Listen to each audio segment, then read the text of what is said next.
Captain Taman stood on the bridge of the steadfast horizon and watched the last evacuation ships leave the Velthian colony. The raiders were gone now, destroyed or scattered into the dark between stars. His crew had done their job well. 23 human ships against 40 raider vessels. The math should have favored the attackers. But math did not account for human determination. The communication console beeped.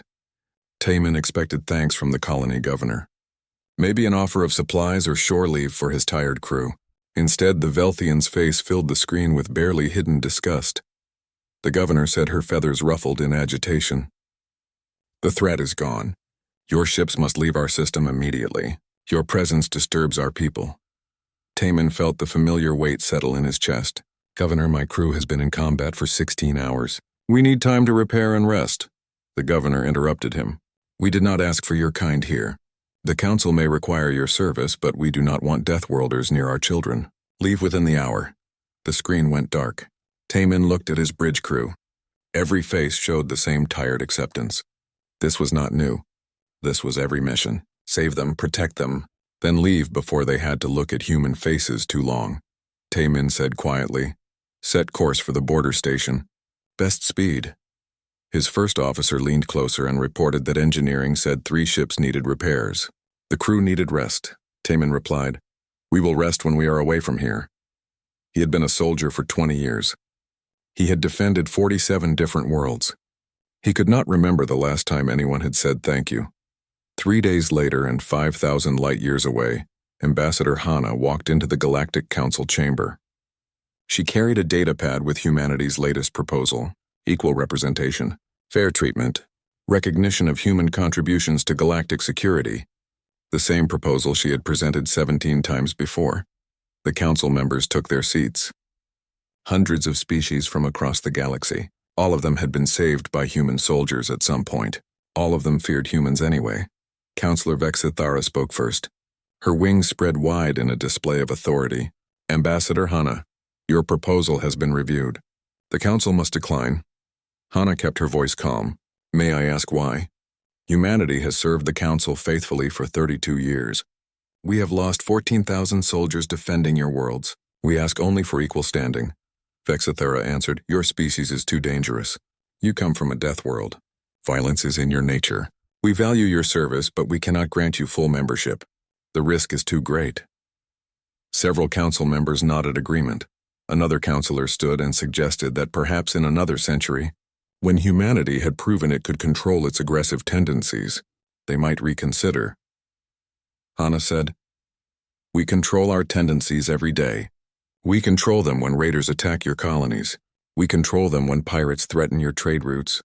We control them when we die protecting species that will not even let us land on their worlds." Her hands clenched the datapad tighter. Vexithara said coldly, "Your passion proves our point. This discussion is closed. The council appreciates human military service. But membership requires more than strength. It requires trust. And humanity has not earned that trust." Hana looked around the chamber. She saw fear in their eyes. Fear of the very people who bled for them. She had spent 15 years trying to change their minds. Trying to show them that humans were more than warriors. That they were teachers and artists and scientists and friends. It had not mattered. It would never matter. "Thank you for your time, counselors," Hana said. She bowed slightly and walked out. Behind her, the council members returned to other business. They had already forgotten her. That evening, Admiral Jiwan gathered Earth's leadership in a secure conference room. Holographic displays showed the current deployment of human forces. 300 ships spread across council space. 50,000 soldiers on various stations and outposts. Thousands of engineers and technicians keeping council infrastructure running. Hana reported, "The proposal was rejected again. Same reasons as before. We are too dangerous, too violent, too unpredictable." She looked exhausted. Captain Taman spoke next and explained that the Velthians had ordered them off their world within an hour of saving them. No repairs, no rest, just leave before they frightened the children. Engineer Dewan pulled up her own reports. Her team had designed the new shield generators for the Paxson station. They had saved thousands of lives during last month's meteor storm. The station commander had given credit to his own engineers. Her people were not even mentioned in the report.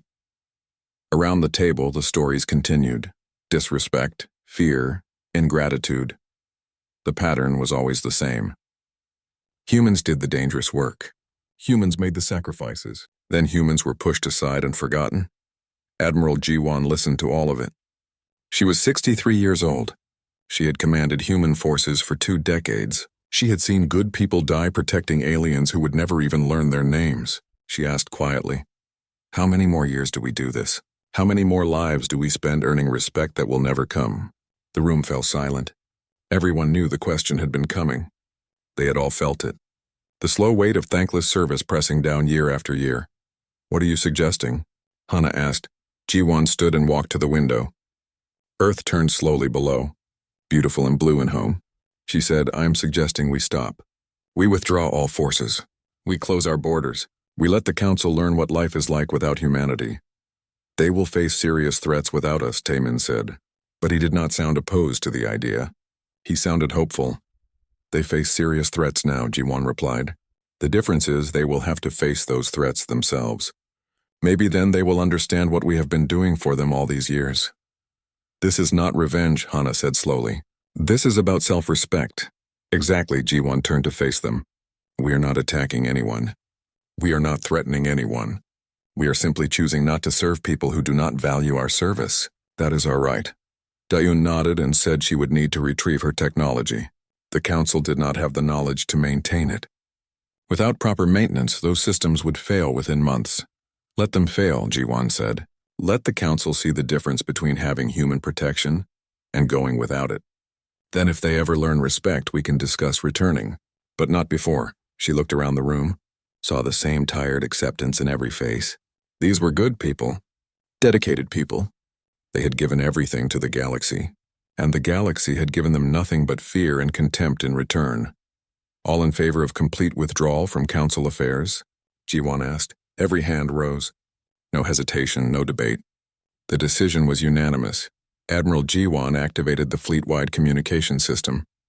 She thought carefully about her words. This message would reach every human serving in Council space.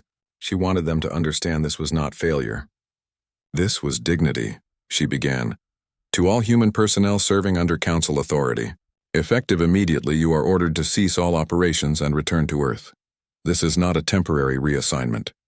This is a complete withdrawal from galactic affairs. Pack your equipment. Say your goodbyes if you wish.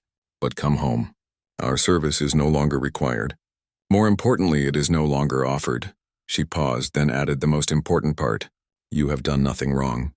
You have served with honor and courage, but we will no longer serve those who see us only as weapons to be feared, rather than people to be respected. The galaxy will learn to stand without us, and we will learn to live without the burden of protecting those who do not want our protection."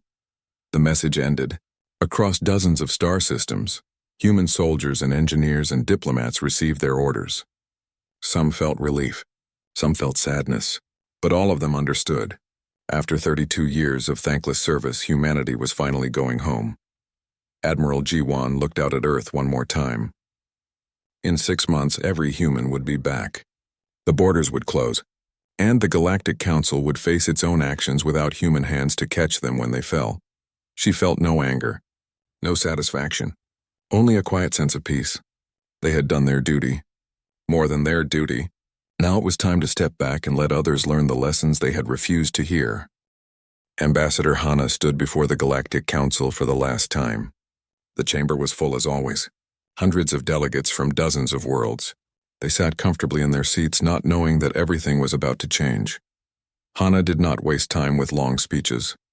She simply said, "The human delegation is formally resigning from all council positions and responsibilities. Effective immediately, humanity withdraws from galactic affairs. Thank you for the opportunity to serve. Goodbye." The chamber erupted in noise. Councilors shouted questions. Some laughed, thinking it was a negotiating tactic. Others looked worried. Vexthara stood and demanded an explanation. Hana turned to face the avian counselor. "You said humanity has not earned your trust. Very well. We will no longer seek it. Good luck with your future endeavors." She walked out. Behind her, the council chamber descended into chaos, but Hana did not look back. She had spent 15 years trying to build bridges. Now it was time to go home. At the frontier station Kepler, Captain Taman supervised the evacuation of human forces. Ships that had been on patrol for months were docking one by one. Soldiers packed their equipment. Engineers dismantled their personal workstations. Everything that was human-made and could be moved was being loaded onto transports. Commander Zeltran, the station's second-in-command and an insectoid officer, watched the activity with disbelief. He approached Taman with his mandibles clicking in agitation. "You cannot be serious about this," Zeltran said.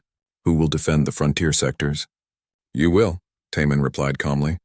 He handed over a data pad. "Here are the current threat assessments. Patrol routes, known pirate locations, everything my people compiled over the last 3 years." Zeltran took the pad with his lower arms while his upper arms gestured in frustration. He said that council forces could not cover all these routes. They did not have enough ships, not enough trained personnel. "Then you will need to request reinforcements," Taman said, "or accept that some sectors will be less protected." "These are your decisions now, Commander. I am sure the Council will provide guidance." Zeltran's voice took on a harsh tone. "This is abandonment. What about the colonies that depend on your patrols?" Taman stopped and turned. His expression was not angry, just tired. "We have been protecting those colonies for 3 decades. We have bled for them, died for them, and they have never once welcomed us. They fear us. They despise us. They order us away the moment danger passes. That is not a partnership, Commander. That is servitude, and we are done serving." He walked away to oversee the final loading procedures. Zeltran stood holding the datapad, finally understanding that the humans were not bluffing. They were really leaving. On the research station, Mendel, Engineer Daun, worked quickly and efficiently. She moved through the shield generator room with her team, disconnecting components and downloading critical data. The station's alien chief engineer followed her, protesting every action. "These systems are council property," the chief engineer insisted. He was a reptilian species with scales that changed color with his emotions. Currently, they were bright red with anger. "These systems are human-designed," Daun corrected. "Every innovation, every efficiency improvement, all of it came from my team. You claimed it as yours. You even erased our names from the technical documentation. Well, now you can maintain it yourselves." She removed a critical processing unit and placed it carefully in a transport case. The chief engineer protested that without that component, the shields would operate at only 40% efficiency. "Then I suggest you learn quickly how to build a replacement," Daun said. She left behind basic schematics on a datapad, not out of kindness, but because she was a professional. The fundamental principles are there.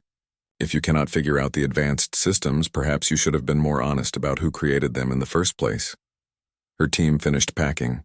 32 human engineers who had been maintaining the station for 5 years. They walked to the docking bay together, leaving behind confused alien technicians who were just beginning to realize how much they had depended on human expertise. Back in the council chambers, the emergency session had been going on for 6 hours. Counselors argued and debated and pointed fingers. Some blamed humanity for being too sensitive. Others blamed Vexithara for pushing too hard. None of them had solutions. Diplomat Farion stood to speak. He was an aquatic species who rarely involved himself in council politics. But this situation demanded his attention. "Honored counselors," he said, his voice carrying the slight gurgle of his water-breathing species, "we have made a terrible mistake. For 30 years, humanity has protected our borders, defended our colonies, and asked nothing in return except respect. We gave them none. Now they are gone and we act surprised." Vexithara interrupted with an irritated click of her beak. "They will return. This is merely a dramatic gesture. Humans are emotional creatures. They will calm down and realize they need council trade and technology." "Will they?" Farion asked. "Humanity has its own technology now, much of it superior to ours, as we are about to discover. They have their own trade networks within their territory. They do not need us. We need them, and we have treated them with nothing but contempt." Other counselors muttered among themselves. Some nodded agreement, but most still seemed convinced this was temporary. They could not imagine a galaxy where humans were not there to solve their problems. The council leader called for order and suggested they send a diplomatic mission to Earth. Offer better terms. Promise improvements. Surely we can negotiate a return to the previous arrangement. The previous arrangement was the problem, Farion said quietly. But his words were lost in the noise of debate. 3 months passed. Every human had returned to Earth or human-controlled space. Not a single soldier, not a single diplomat, not a single engineer remained in Council territory. It was the most complete and organized withdrawal anyone had ever seen. The Council sent 3 diplomatic missions to Earth. All 3 were turned away at the border with the same polite automated message. Humanity was no longer participating in galactic affairs. Please respect their territorial boundaries. Further attempts at contact would not receive responses.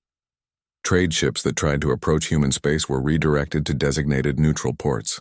No hostility, no threats, just firm boundaries and silence. Admiral G1 sat in her office on Earth reviewing reports. Every human ship was accounted for. Every soldier was home. The withdrawal had been executed perfectly. Not a single life lost. Not a single incident of violence. Humanity had simply walked away with dignity. Her aide entered with the latest intelligence from Council space. Pirate activity was increasing. Several colonies had requested emergency assistance. 3 border skirmishes had occurred that would normally have been prevented by human patrols. Should we respond to any of the distress calls? The aide asked. No, G1 said firmly. We warned them what would happen. Now they must learn the lesson. Monitor the situation, but do not intervene. The Council chose to stand without us. Let them stand. The aide nodded and left. G1 looked out her window at the blue sky of Earth. Somewhere out there, the galaxy was beginning to understand what it had lost. But understanding came too late. Humanity had closed its doors. She thought about all the people who had served. The ones who had died defending alien worlds. The ones who had been treated like monsters despite their sacrifices. They deserved this peace. They deserved to live without constantly proving their worth to people who would never appreciate it. The Council would send more diplomatic missions. They would make promises. They would offer trade deals and technology exchanges. But G1 knew none of it mattered. Words were easy. Respect was earned through action. And the Council had shown through 3 decades of actions exactly what they thought of humanity.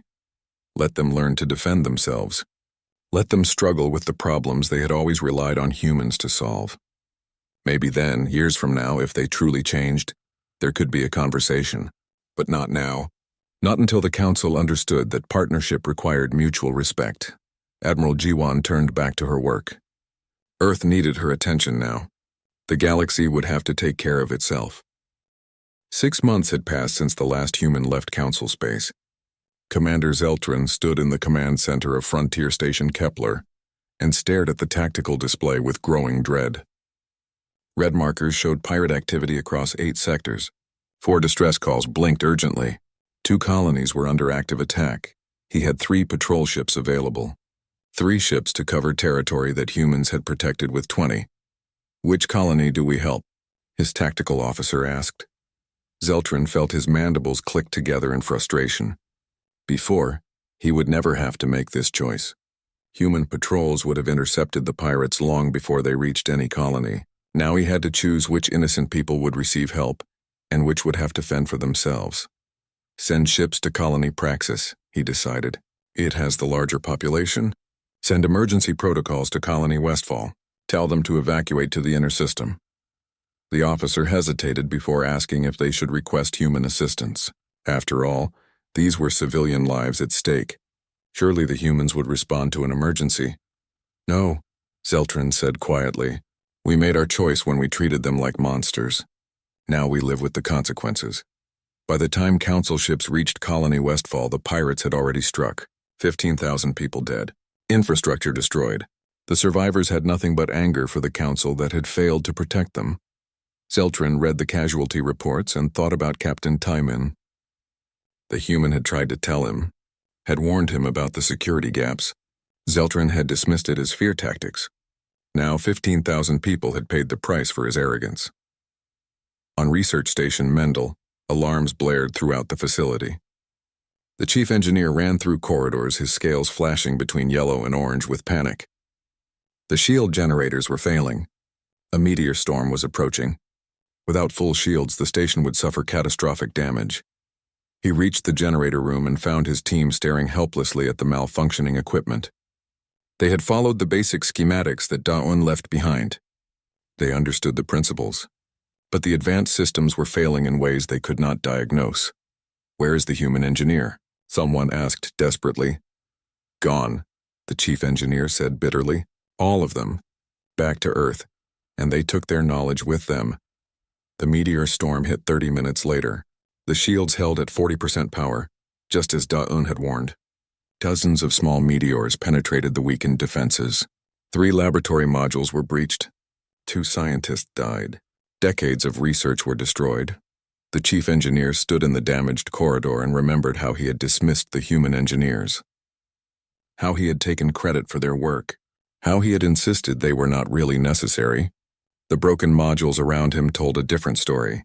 The economic problems spread more slowly but just as surely. Trade routes that had been safe for decades became dangerous. Merchant ships hired expensive private security. Insurance costs skyrocketed. Some routes were abandoned entirely when the risk became too high. Planets that had grown rich on interstellar trade began to suffer shortages. Medical supplies, rare minerals, manufactured goods, all of it had flowed freely when human warships kept the space lanes clear. Now convoys moved slowly and carefully, afraid of every sensor contact. The Council tried to hire mercenary fleets, but mercenaries were expensive and unreliable. They protected their contracted ships but ignored distress calls from others. They negotiated for higher pay whenever danger increased. Some were barely better than pirates themselves. Councilors who had voted against human membership began receiving angry messages from their constituents. Businesses demanded action. Colonies wanted protection. Everyone wanted to know why the Council had driven away the one species that had kept them all safe. An emergency council session was called.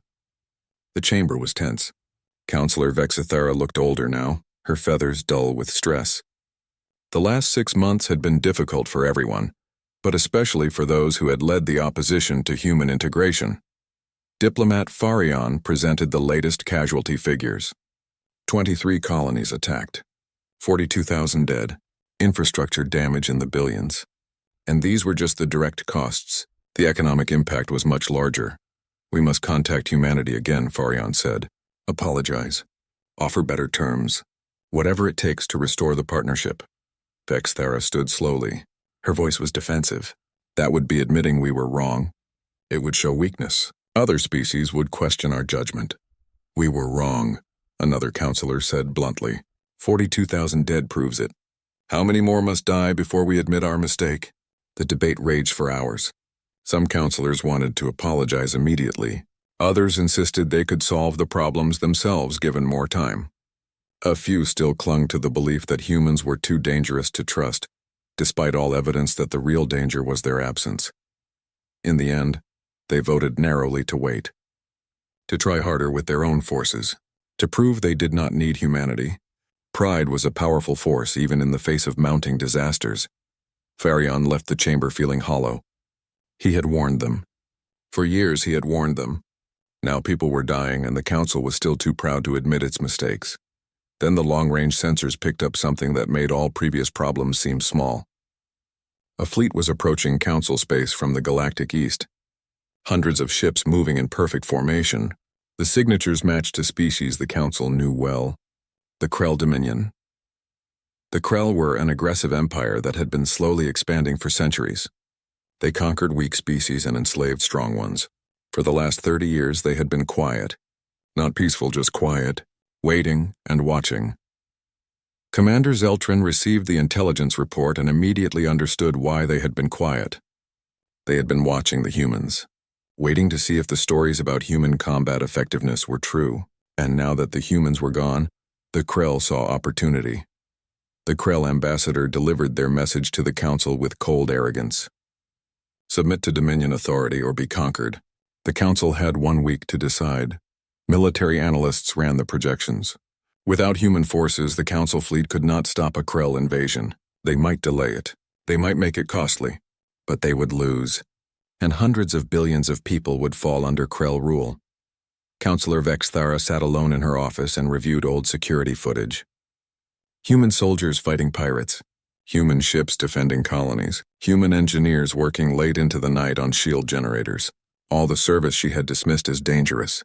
All the help she had feared.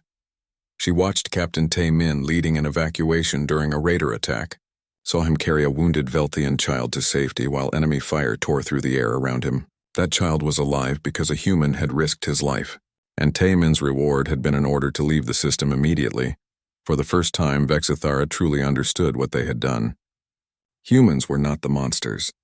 The monsters were coming now, and humanity was not there to stop them. The Council had 1 week to decide. Submit to the Krell or fight a war they could not win, and the people who could have saved them, the people who had always saved them, were silent behind closed borders that the Council's own prejudice had created. The first battle with the Krell lasted 4 hours. Commander Zeltrin led the Council fleet with everything he had learned from decades of military service. His ships outnumbered the Krell advance force 3-1. He had superior positioning. He had detailed tactical plans. It did not matter. The Krell fought with brutal efficiency. They accepted losses that would make any Council commander retreat. They adapted to tactics within minutes. They pushed forward relentlessly, trading ships for position without hesitation. Zeltrin found himself constantly reacting, never attacking. His captains hesitated at critical moments. His formations broke under pressure. Everything that should have worked failed against an enemy that simply did not care about casualties. Halfway through the battle, Zeltrin finally understood what made human soldiers so effective. It was not superior weapons or better ships. It was the willingness to fight when fighting was hard. The determination to hold position when holding position hurt. The refusal to break even when breaking made sense. Humans were deathworlders. They came from a planet that tried to kill them every day. They had evolved to face impossible odds with stubborn courage. That was what the Council had called violence and aggression. That was what the Council had feared. And that was exactly what the Council needed now. Zeltrin ordered retreat after losing 42 ships. The Krell lost 70, but continued advancing. They had hundreds more. 3 Council colonies fell within the week. The populations were given a choice: submit or die. Most submitted. Those who resisted were made examples. Refugee ships flooded the inner systems, millions of people fleeing the Krell advance. They came with stories of brutality that made even the Council's worst fears about humans seem foolish by comparison. The Krell did not fear their subjects. They simply crushed resistance with overwhelming violence. One refugee was a Velthian mother with 3 children. She had lived on the colony world of Praxis, the same world that Captain Tae Min had defended from pirates months ago. She told her story to anyone who would listen. The Krell had come without warning. No negotiation, no mercy. They had bombed population centers to force surrender. Her oldest child had died in the initial attack. Her mate had been killed trying to protect their home. She and her 2 surviving children had escaped on the last transport. "We were afraid of the humans," she said, her voice hollow with grief. "We thought they were dangerous. We ordered them away from our world because we feared them near our children. Now my child is dead because the humans were not there to stop the real monsters." Her story spread across the inner worlds. Others told similar tales. People who had lived in safety for decades suddenly understood what that safety had cost, and they understood who had paid the price for their ignorance.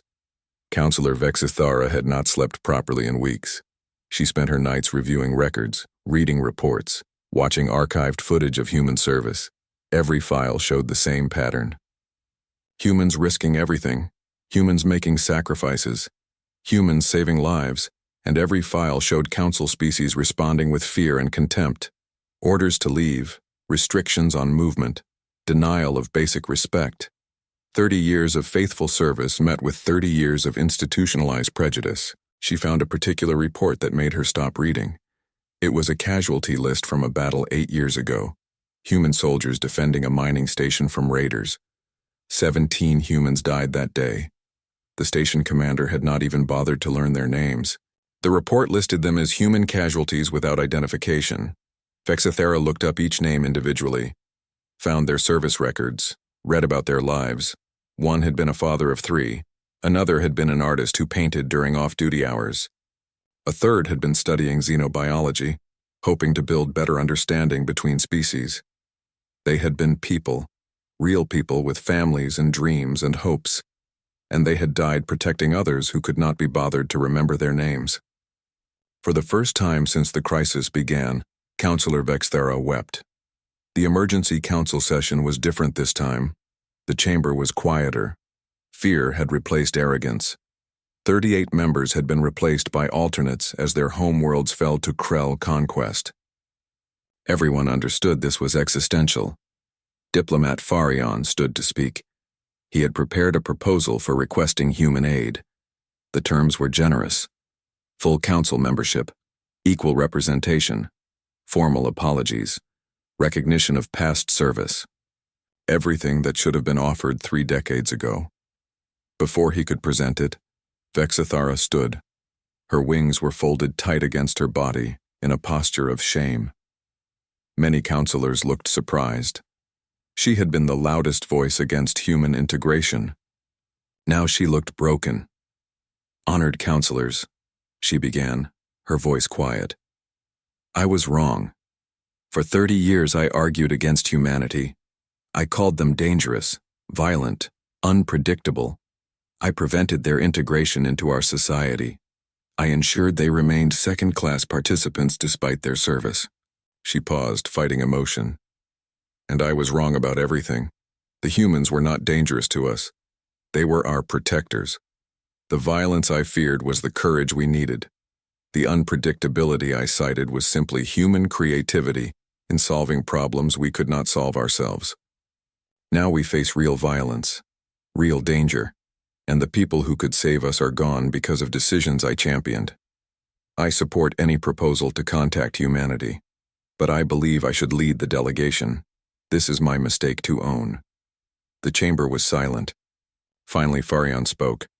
He said that Vexthera's acknowledgement was important, but this delegation needed to include voices who had supported humanity from the beginning. It could not seem like just a political maneuver. The council voted unanimously to send the delegation. Vexthera and Farion would lead. Commander Zeltrin would accompany them to present the military situation. They would carry formal apologies, offers of full partnership, and one simple request: help us. 3 days later, the delegation arrived at Earth's border. They were not turned away this time. A human patrol ship met them and escorted them to a diplomatic station in orbit around Earth. The planet turned below them, blue and green and beautiful. It looked peaceful, safe. Everything the council worlds were not. Admiral Jiwan received them in a conference room with windows overlooking Earth. She wore her uniform. Her posture was formal but not hostile. She listened as they presented their case. Vexthera spoke first. She delivered the formal apology. Acknowledged the council's failures, admitted their prejudice, and explained how it had been wrong. Her voice cracked several times, but she finished. Farion presented the offer: full membership, equal representation, recognition and honor for all past service. Fair treatment guaranteed by new council laws. Zeltrin showed the military situation, projections of Krell advance, casualty estimates, time until the core worlds fell. The message was clear. Without human help, the council would cease to exist. When they finished, Jiwan sat quietly for a moment. Then she spoke. Jiwan said, "Your apology is accepted. Your admission of error is appreciated. The offer of equal partnership is noted. But understand this: humanity will not return to being your unpaid protectors. We will not be the galaxy's soldiers while being treated as second-class beings. If we help, it will be as genuine equals, partners, not servants." "That is what we offer," Vexthera said quickly. "True partnership." "Words are easy," Jiwan replied. "Actions matter. The council must prove it has truly changed before humanity commits forces. You need to show us that this crisis has taught real lessons, that you understand what respect means." Farion asked what humanity needed to see. Jiwan considered carefully. "Fight," she said. "Fight with everything you have. Show courage, show determination. Prove you are willing to stand for yourselves. Then, when you have earned that respect, we will stand beside you, not ahead of you, beside you." The delegation left with hope, but also understanding. Humanity would not simply rescue them. The council had to prove it deserved rescue. They had to show they had learned from their mistakes. Admiral Jiwan watched their ship depart.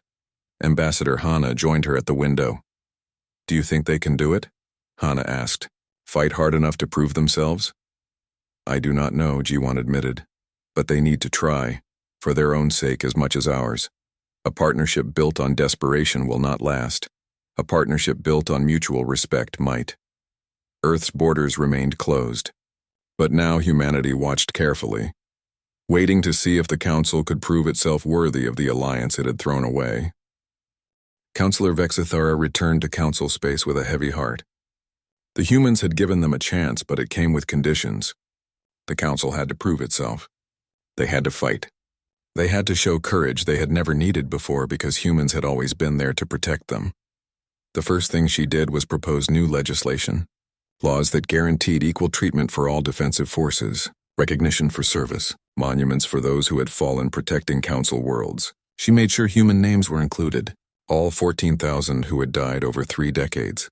The Council passed the laws unanimously. Not because they hoped it would bring humans back immediately, but because it was right, because those names deserved to be remembered. Commander Zeltran prepared for the battle that would define the Council's future.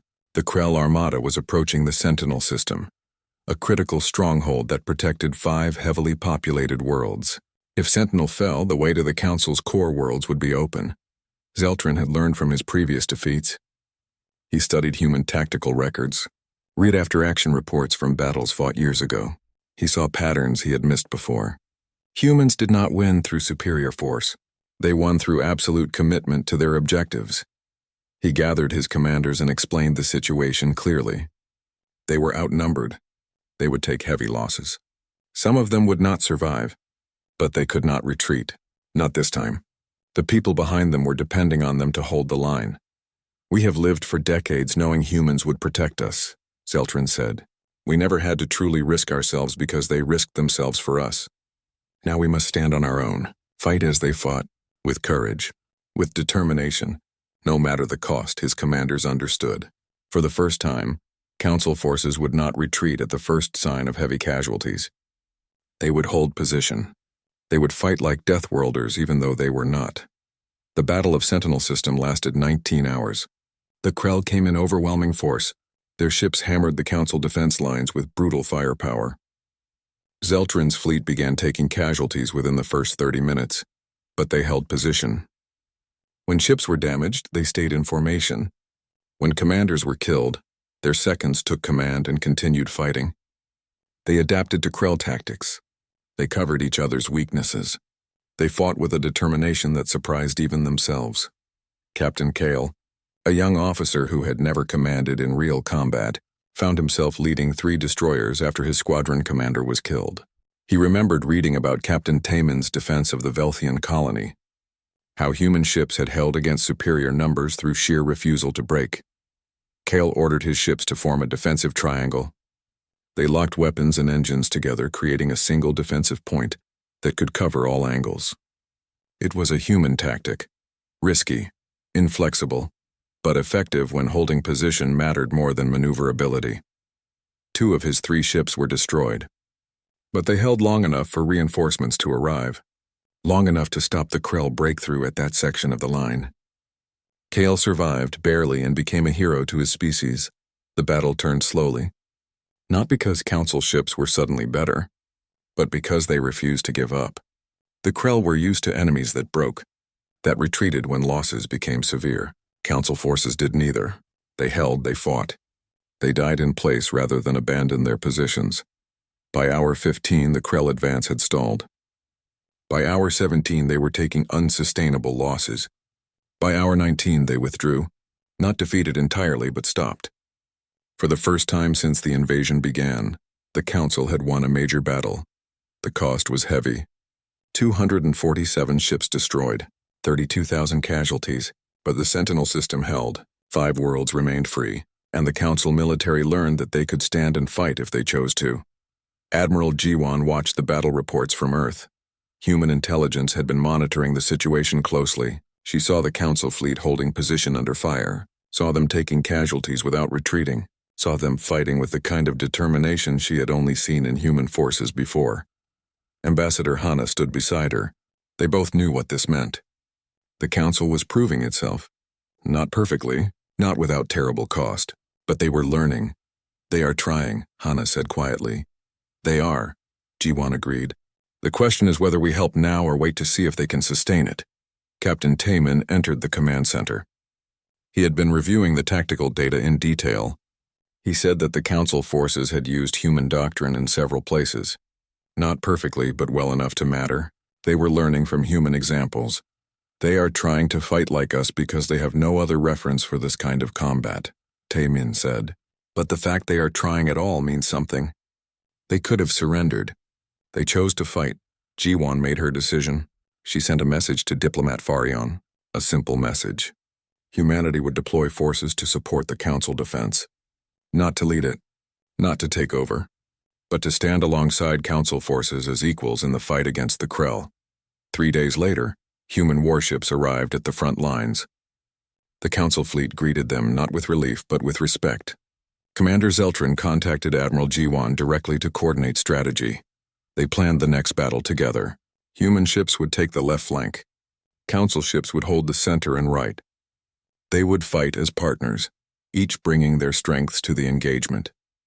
Human aggression and adaptability combined with council discipline and coordination. The next Krell assault hit harder than before.